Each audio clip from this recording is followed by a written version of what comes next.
Buen día.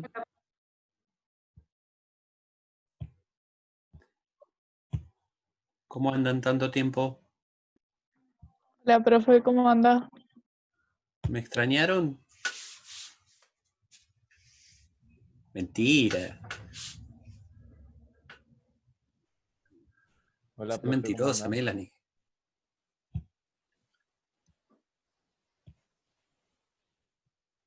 Buen día. Buen día.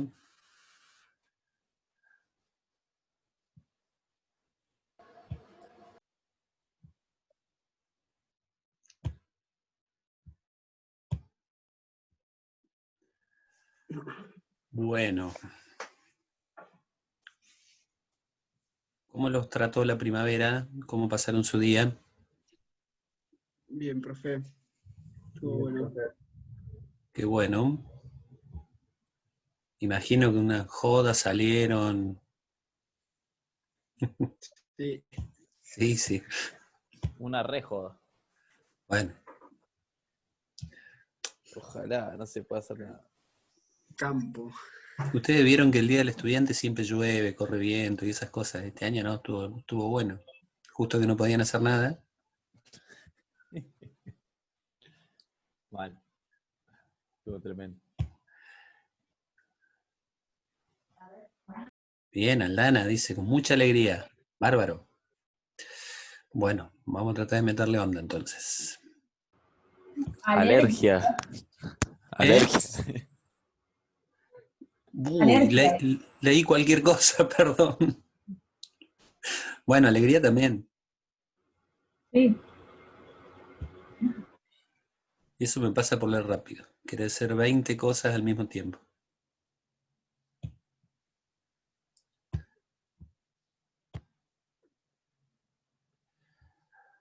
Bueno, a ver, primero lo primero.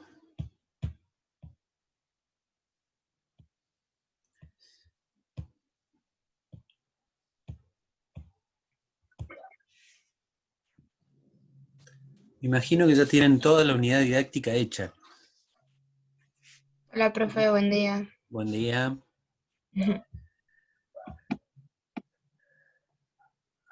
A ver. Julie, bueno, Salva, anda por ahí.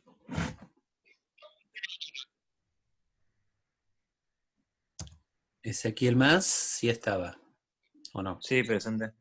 Presente. Espera.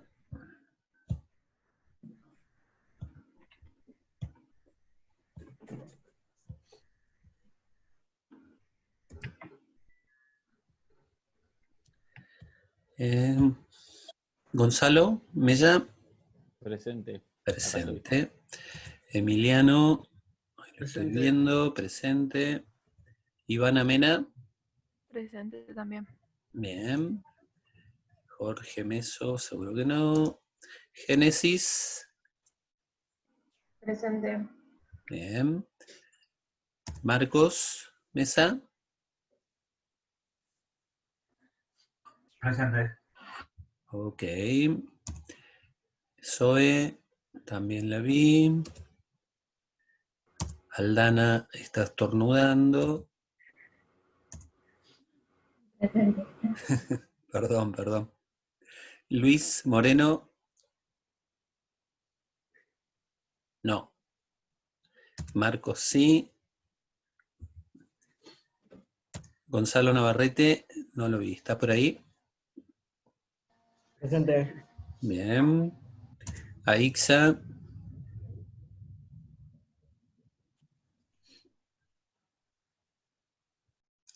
Leandro Palacios, recién entró.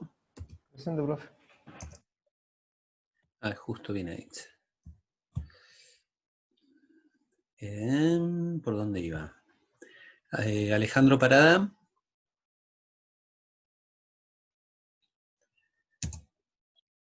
Agustina Piltimán. Presente. Bien. Nicole. Presente. Nadia. Presente. Matías Príncipe. Presente. Bruno. Melanie, sí. Presente. Nair estaba también. Presente. Y Cintia Romero. Presente, profe. Bien, esperen que le pongo presente a Ixa. Ok, bueno. Bueno, les cuento por dónde vamos a andar hoy, ¿sí? Va a ser una clase así, todo por culpa del Día del Estudiante. Básicamente hoy vamos a abordar dos aspectos que les tienen o deberían tratar de darle herramientas a ustedes para terminar de cerrar esta unidad didáctica que están armando, ¿sí? Uno de esos aspectos es la metodología, los criterios metodológicos. ¿Cómo vamos a enseñar? ¿Sí? Tratar de... Seguramente hay cuestiones de metodología que ustedes ya trataron en otras cátedras. Estamos hablando de qué formas voy a enseñar, si a partir de métodos más conducidos, menos conducidos, orientados hacia la resolución de problemas o no, si voy a recurrir más al mando directo o no. Y eso va a tener que ver, sobre todo, con varios aspectos, sobre todo con los contenidos que han seleccionado, con la forma o la concepción de sujeto que ustedes tienen y a qué modelo de enseñanza, desde qué modelo de enseñanza se van a parar. Estoy hablando básicamente si a partir de formas más conducidas o de formas más constructivistas, ¿sí? Y el otro aspecto que vamos a tratar de charlar un ratito hoy es cómo elaborar o qué aspectos tener en cuenta al momento de elaborar una fundamentación, ¿sí? Por eso son bastantes cosas y la idea es que al finalizar la clase ustedes tengan un ratito para trabajar en grupo o para charlar un poquito. No sé si han podido ir avanzando o no en el tema de la unidad didáctica, ¿sí? En la plataforma ya está el práctico, la entrega que va a ser posterior a la clase de la semana que viene. Por eso la idea es poder dejar la clase de la semana que viene para que ustedes ya tengan esta unidad didáctica casi del todo terminada, para poder ir observándola por grupo y hacer como una primera instancia de, no de corrección, sino ver qué dudas les han surgido, si quedan cosas en las que haga falta que les vaya dando una mano. Por eso la idea es que para la semana que viene ustedes ya la tengan conformada, ¿sí? Pero primero lo primero. Les tengo preparados un cuentito, ¿sí? Me gustaría que lo escuchen. Si es que yo puedo hacer que se escuche. Espero que sí. Denme un segundito. A ver.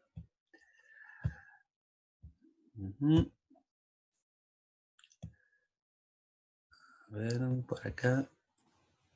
Activar sonido, creo que era por acá. Compartir sonido a la computadora. Ustedes me dicen si lo escuchan o no, y a partir de ahí lo vuelvo al principio otra vez, ¿sí? Presten atención y después lo charlamos. Una vez, un niño fue a la escuela, y era bien pequeño, y la escuela era... ¿Se escucha? Sí, profe, se escucha. Bien. Vamos del principio. Escúchenlo atentamente y después vemos qué sacamos de esto. Una vez, un niño fue a la escuela, y era bien pequeño, y la escuela era bien grande.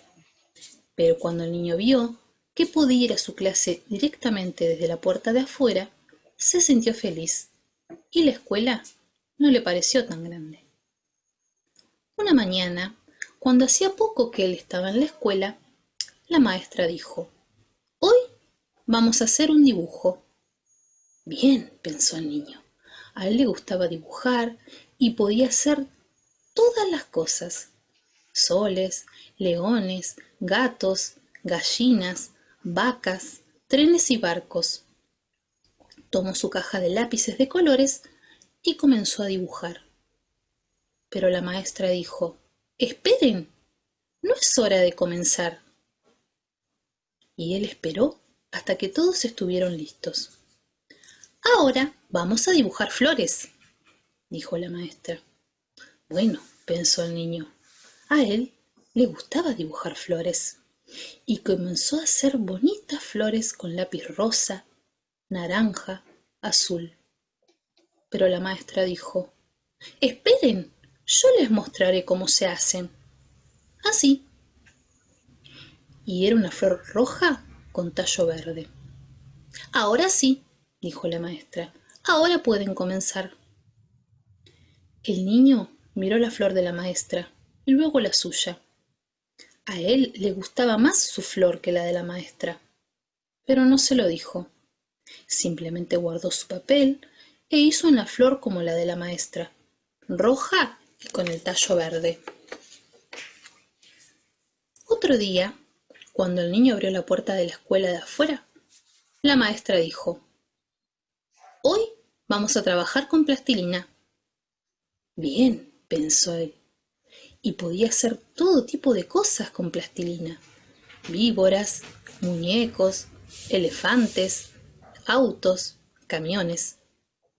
Comenzó a apretar la bola de plastilina, pero la maestra dijo: «Esperen, no es hora de comenzar».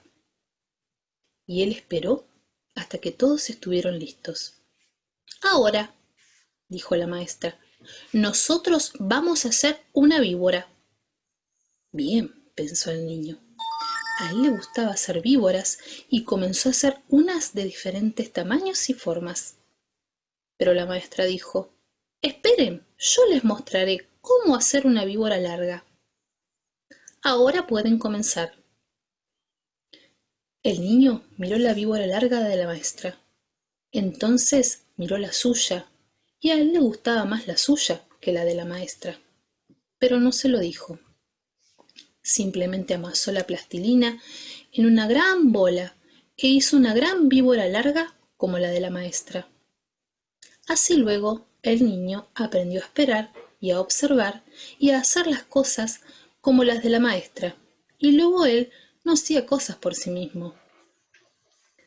Sucedió que el niño y su familia se mudaron a otra casa, en otra ciudad, y el niño tuvo que ir a otra escuela.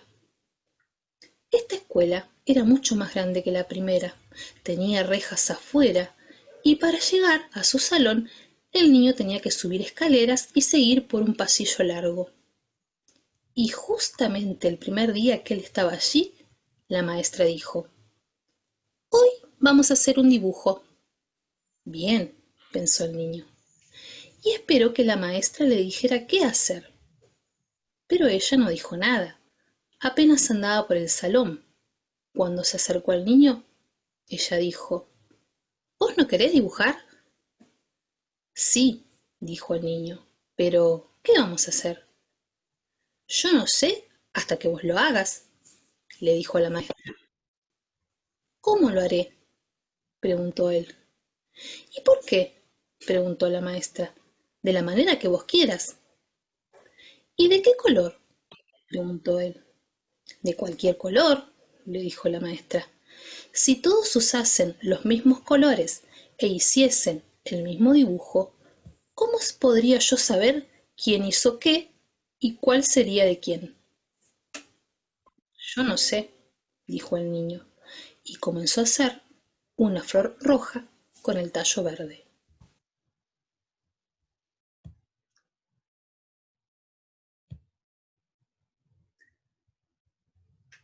Bueno, ¿lo pudieron escuchar todo? Sí, profe. Sí, profe. ¿Qué cosas les parece sobre todo, pensando en esto, ¿no? En cómo enseñar. ¿Qué cosas les parecen relevantes de la historia?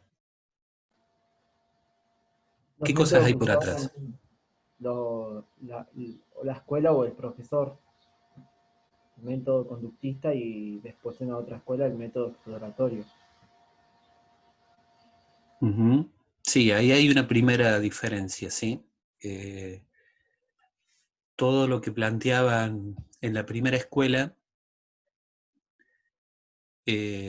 básicamente era todo a partir de lo que la docente o el docente decía que había que hacer, ¿sí? Se le corta la imaginación también. La Los métodos. creatividad. La creatividad también. Y sobre todo estas formas personales de hacer las cosas, ¿sí? Esto de lo que muchas veces hablamos en el aprendizaje de las tareas motoras y de las acciones motoras y de las cosas que enseñamos los profes, que por ahí, por lo general, todo el tiempo decimos cómo hay que hacerlas, porque tenemos una imagen correcta de cómo se hacen, ¿sí? ¿Les parece que en el fondo hay dos concepciones de sujeto distinto en esta historia? ¿En una escuela o con una docente o con la otra?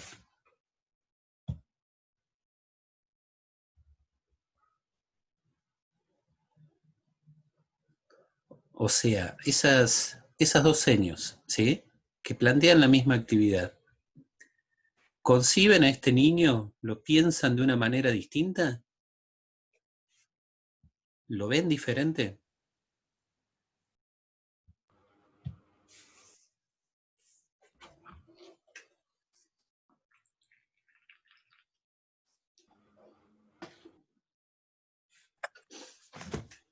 Yo pienso que sí, profe, que lo ven diferente.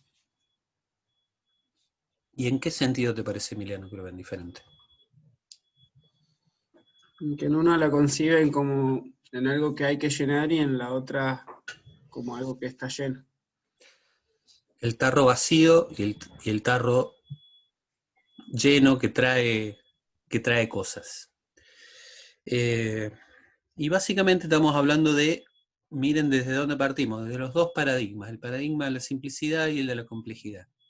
Y cómo a partir de cada uno de estos sujetos tienen roles diferentes.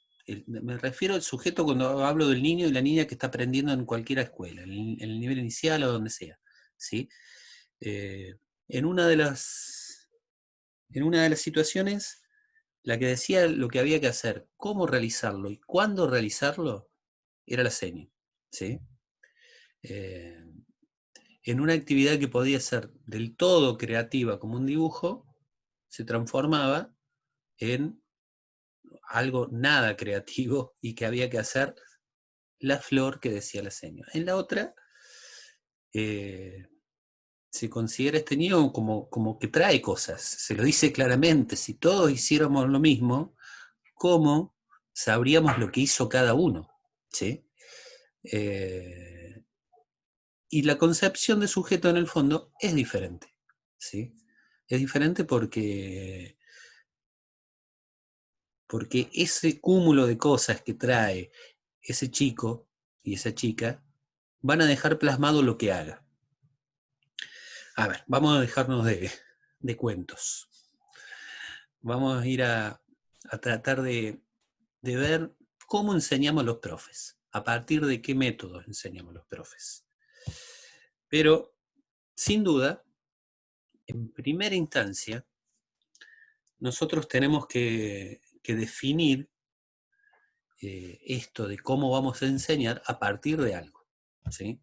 No es lo mismo enseñar en un club o en una escuela de iniciación deportiva que en el nivel inicial, que en la escuela primaria. No es lo mismo y los objetivos institucionales son distintos, o deberían ser distintos, y las formas de enseñar también distintas.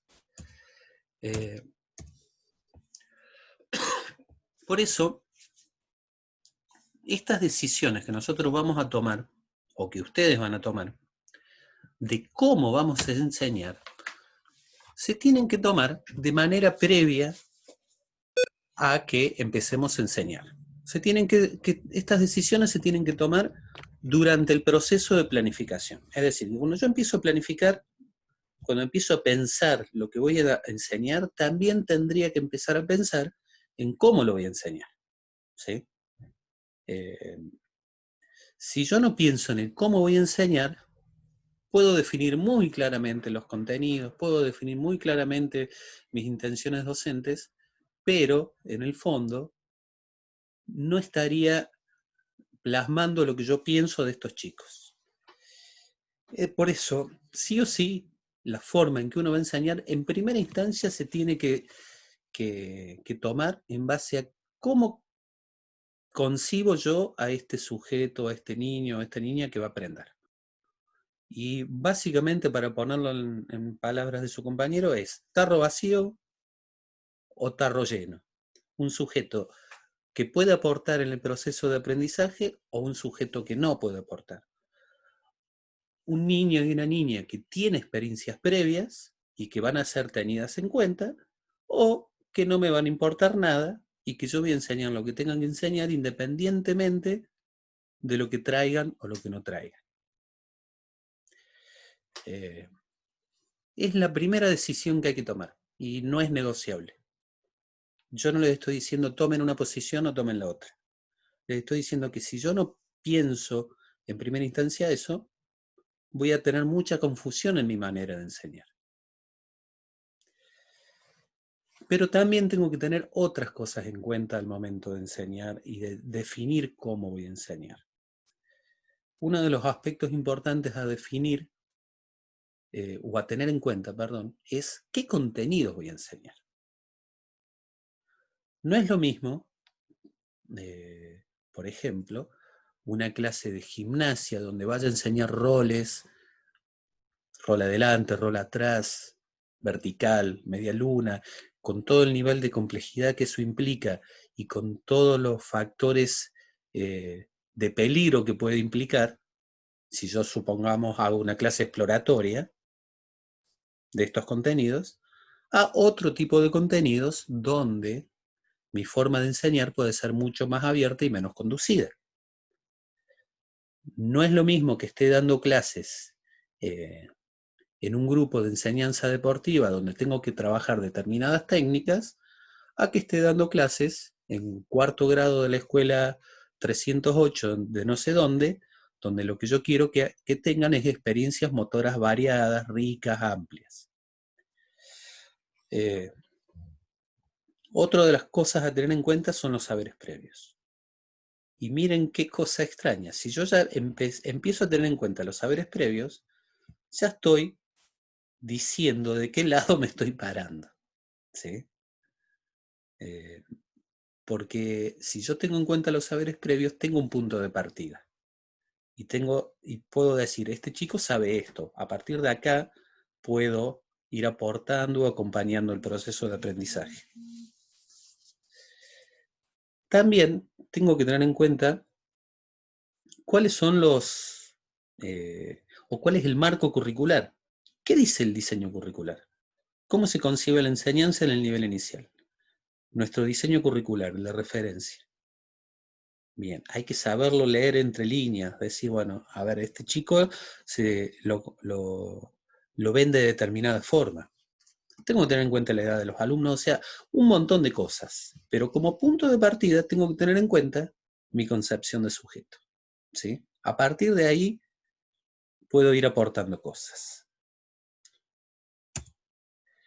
Y en esta concepción de sujeto, a principio de año nosotros vimos dos formas básicas de enseñar. No vamos a profundizar mucho en ellas porque ya más o menos ustedes la manejan. Unas ligadas al conductismo, donde el que tiene el saber, el conocimiento es el profe, y el alumno lo que hace es, a partir de cierto estímulo, dar una respuesta. El rol del alumno es totalmente pasivo, el que tiene el conocimiento es el profe, el que tiene las decisiones importantes es el profe, ¿sí? tiene que ver con repeticiones, repetir siempre lo mismo y que todos hagan lo mismo, ¿sí?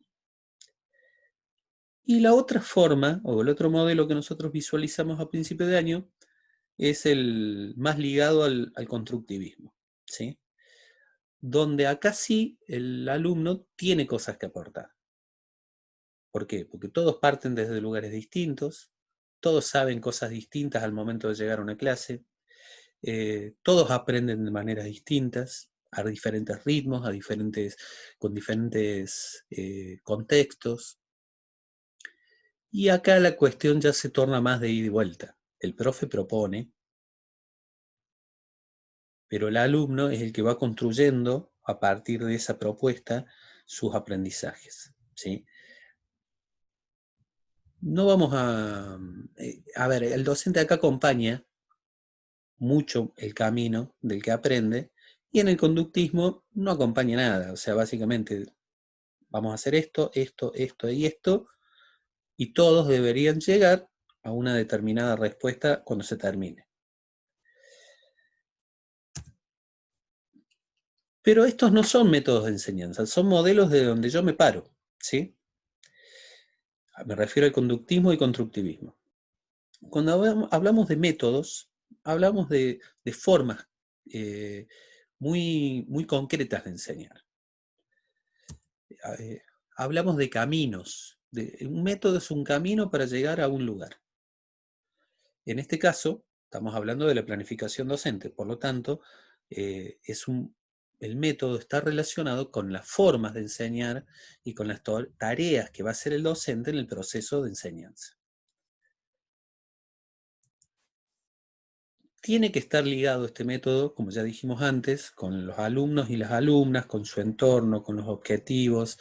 Por lo tanto, si nosotros empezamos a ver las cuestiones desde un sentido amplio, nos vamos a dar cuenta de que esta forma de enseñar es muy personal, porque habla mucho de cómo va diseñando cada uno sus actividades, cómo va diseñando cada uno, o cómo va utilizando los recursos. Por lo tanto, no hay un método cerrado que un profe pueda decir, yo soy estrictamente conductista, o yo uso todo el tiempo la resolución de problemas. No, por lo general es una mezcla. Y a esa mezcla nosotros le llamamos el método mixto, donde vamos plasmando diferentes formas de enseñar. Por lo tanto, no hay una cuestión acá universal, en el sentido de que no hay una forma de enseñar o un solo método en un contexto determinado y con recursos determinados. No, puede haber un montón, y eso va mucho más orientado hacia la forma en que cada docente va a diseñar su proceso de enseñanza, ¿sí? Pero vuelvo a repetir, lo que no es negociable es saber pararse en uno de los dos lugares. ¿Cómo consigo a este alumno? A partir de ahí me va a dar la pauta de cómo puedo empezar a enseñar. Yo avanzo, ustedes si me tienen que parar, dígame alto y paro. Obviamente hay métodos de enseñanza que están mucho más ligados al conductismo, ¿sí? ¿Quién me puede mencionar alguno? Método exploratorio. ¿Al conductismo? No, perdón, guiado, estaba diciendo constructivismo. Error, por eso. Sí, digamos que, a ver, hay como un abanico que se va, imagínense los métodos de enseñanza como una pirámide, ¿sí? Entonces, no todo es del todo conductista, pero no todo es del todo abierto, ¿sí? Es como una línea. Otra forma de enseñar muy ligada al conductismo es básicamente el mando directo, ¿sí? Pero el mando directo tradicional, a ver, el mando directo, ustedes saben, tiene una raíz militar, donde se decía todo el tiempo lo que se tenía que hacer. Y además estaba muy ligado a cómo el profe iba diciendo las consignas. Por lo general incluían 3 palabras claves. A sus marcas, listos, ya. Es decir, se explicaba lo que había que hacer, se decía cuándo se tenía que hacer, y además se explicaba y se decía la forma en que se tenía que hacer. No había mucha vuelta, ¿sí? Por eso, el mando directo en cuanto a su concepción original es muy difícil encontrarla ya, porque no vamos a estar diciendo todo el tiempo, pero sí hay momentos de las clases que son mucho más conducidas que otras, ¿sí? El rol del alumno acá es bastante pasivo, el que da las órdenes de lo que hay que hacer y cómo hay que hacerlo es el docente, ¿sí?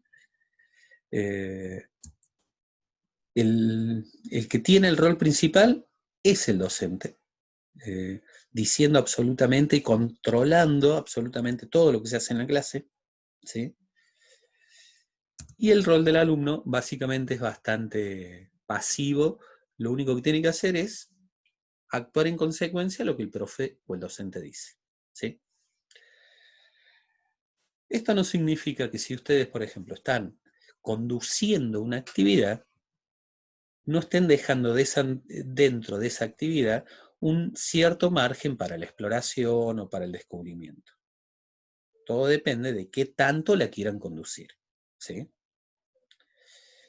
Por eso vamos a ir viendo que es muy complejo ver un solo método en una clase. Hay otra forma de enseñar que está más ligada más con alumnos un poquito más grandes, que es la asignación de tareas. ¿En qué se diferencia con el mando directo? Es que acá, básicamente, la consigna la da el profe, dice lo que hay que hacer, pero los alumnos se organizan en grupo para poder realizarlo y entonces empiezan a tener como un rol un poquito más protagónico. ¿Por qué? Porque van eligiendo los lugares del patio o del gimnasio donde realizarlo, porque los ritmos no están ahora ya marcados por el docente, sino que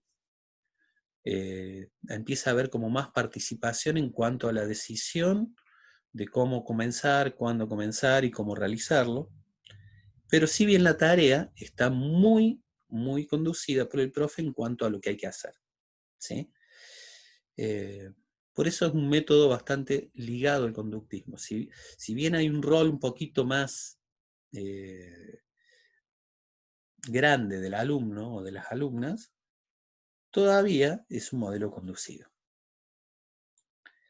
Y obviamente, si necesitamos una organización grupal, no lo podríamos hacer en alumnos pequeños. Supongamos, determinada tarea, vamos a realizar paz y recepción, ¿sí? Explicamos cómo lo vamos a hacer, porque no deja de ser un modelo conducido. Cómo lo vamos a hacer y qué vamos a hacer. Pero cada grupo tiene la libertad de ir y trabajar en un lugar y en un sector diferente, sin que el docente esté marcando los tiempos claramente durante toda la clase. Y como necesitamos la conformación de grupos, obviamente vamos a necesitar que los alumnos sean un poco más grandes. 11, 12, 13 años en adelante.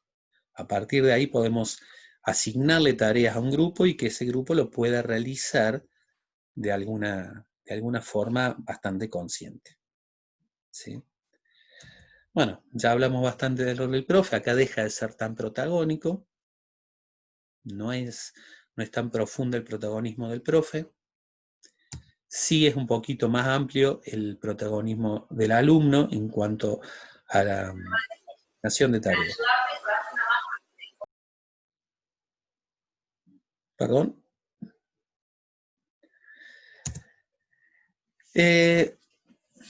Luego tenemos dos formas de enseñar que tienen que ver más y están más relacionadas en cómo vamos a organizar la enseñanza, si desde un punto de vista global o si desde un punto de vista más analítico y más técnico, ¿sí? Seguramente estas dos formas de enseñar ustedes la vieron en fútbol, ¿sí? Sobre todo esto de lo global, en fútbol o en otras áreas deportivas. Pero yo conociendo a los profes de fútbol, ellos plantean las actividades desde lo global. El juego fútbol, asumiendo que a partir del juego se va aprendiendo. Y si hacía falta alguna corrección técnica, se abordaba de manera diferenciada, ¿sí? ¿En qué se diferencia el analítico y el global? Bueno, los dos siguen siendo formas de enseñar en el que el profe va a mostrar. Voy a pasar una más. Esperen. La diferencia es que en el global, la tarea a realizar es mostrada, porque sigue siendo mostrada y el alumno copia, en su totalidad. Es decir, supongamos, si vamos a trabajar saltos, un determinado tipo de salto, bueno, salto en largo. El profe o alguien, puede ser un alumno también, va a mostrar todo este movimiento completo y no lo vamos a desarmar. No vamos a tomar la carrera previa, la fase de impulso, la fase de vuelo, la fase de caída. Vamos a tomar la globalidad de la acción motora. Por eso, esto está mucho más ligado a niños, más bien, de una edad pequeña, corta, ¿sí? 5, 6, 7, 8 años, porque es bastante más motivador, no es tan aburrido, ¿sí? A diferencia de lo analítico, donde acá sí las cuestiones motoras son desarmadas, ¿sí? Vayamos al mismo ejemplo del salto en largo. Bueno, acá vamos a trabajar por separado la carrera previa. Por separado, la toma de contacto con la tabla de pique y el ajuste para llegar a esa tabla de pique de manera correcta. Vamos a trabajar la fase de vuelo. Vamos a trabajar la fase de caída. Bien. Y luego tratar de juntar todos esos aspectos. La ventaja de este método es que, o de esta forma de enseñar, es que el avance técnico es rápido. Pero ahora, en la escuela primaria, y mucho menos en el nivel inicial, ¿hace falta un ajuste técnico? Y capaz que no. Por lo tanto, seguramente no vamos a ir mucho a lo analítico en estas instituciones. Y además, requiere que los alumnos tengan una imagen corporal bastante correcta de su cuerpo y que ésta sea operativa, es decir, que se puedan ver en movimiento. Si yo cierro los ojos y me puedo ver en el vuelo durante el salto, quiere decir que puedo corregir partes de ese vuelo. Ahora, si no se pueden ver en movimiento, es básicamente, discúlpenme, pero se lo voy a decir de esta forma, estamos hablando al pedo. Si un chico de 5, 6 o 7 años, yo le voy a decir, bueno, ahora trata de estirar las piernas cuando vas en la fase de... Voy a estar hablando al cohete, porque no va a poder visualizarlo. Por eso el método analítico sí da una rápida mejoría en lo técnico, pero va a poder ser utilizado bastante más adelante. ¿Cuánto más adelante? Y a partir de los 11, 12 años, no antes.